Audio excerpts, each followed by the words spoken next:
बिस्मिल्लाहिर्रहमानिर्रहीम। अस्सलाम वालेकुम दोस्तों, welcome back to my channel. आप सब कैसे हैं? उम्मीद करती हूँ आप सब खैरियत से होंगे। ईद स्पेशल रेसिपी है और बहुत ही आसान है। मीठा तो हर घर में बनाया जाता है। मैं भी मीठी सेवइयों की रेसिपी आप लोगों के साथ शेयर करूंगी।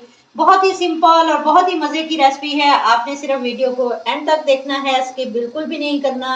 वीडियो अच्छी लगे तो चैनल को सब्सक्राइब भी जरूर कर दिया करें।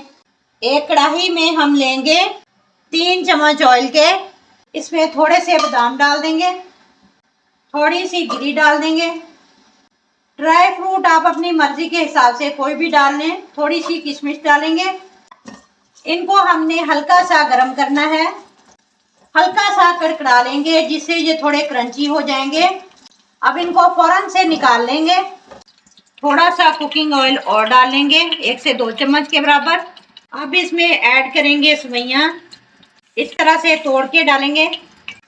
सेवइयां मैंने 1 कप के बराबर ली हैं। हमने इनको रोस्ट करना है।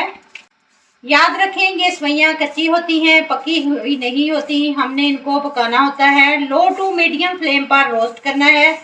2 से 4 मिनट तक भूनेंगे इनको। हल्का सा कलर चेंज हो जाए तो इसके अंदर 1 कप पानी का ऐड कर देंगे। अब हम लो टू मीडियम फ्लेम पर पकाएंगे ताकि अच्छे से पक जाएं, सॉफ्ट हो जाएं। कुछ सेवइयां हार्ड होती हैं, जल्दी गलती नहीं, तो इनमें पानी और डाल दें, नहीं तो दम लगा दें। सेवइयां गल चुकी हैं और पानी हमारा ड्राई हो चुका है।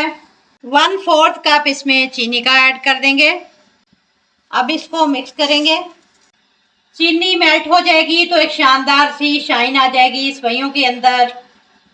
2 टेबलस्पून इसके अंदर खोए का ऐड कर देंगे। अच्छी तरह मिक्स कर लेंगे।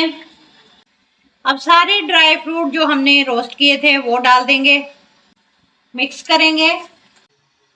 चलते हैं फाइनल लुक की तरफ। माशाल्लाह अल्हम्दुलिल्लाह, कितनी खूबसूरत शानदार सी बहुत ही खुशबूदार सेवइयां तैयार हुई हैं और 5 से 10 मिनट में ये बनकर तैयार हो जाती हैं। आपने वीडियो को जरूर ट्राई करना है। वीडियो अच्छी लगे तो लाइक और शेयर करें। मिलते हैं इंशाल्लाह ताला नेक्स्ट वीडियो के साथ। तब तक जींदे बसते रहो, हंसते रहो। अल्लाह हाफिज।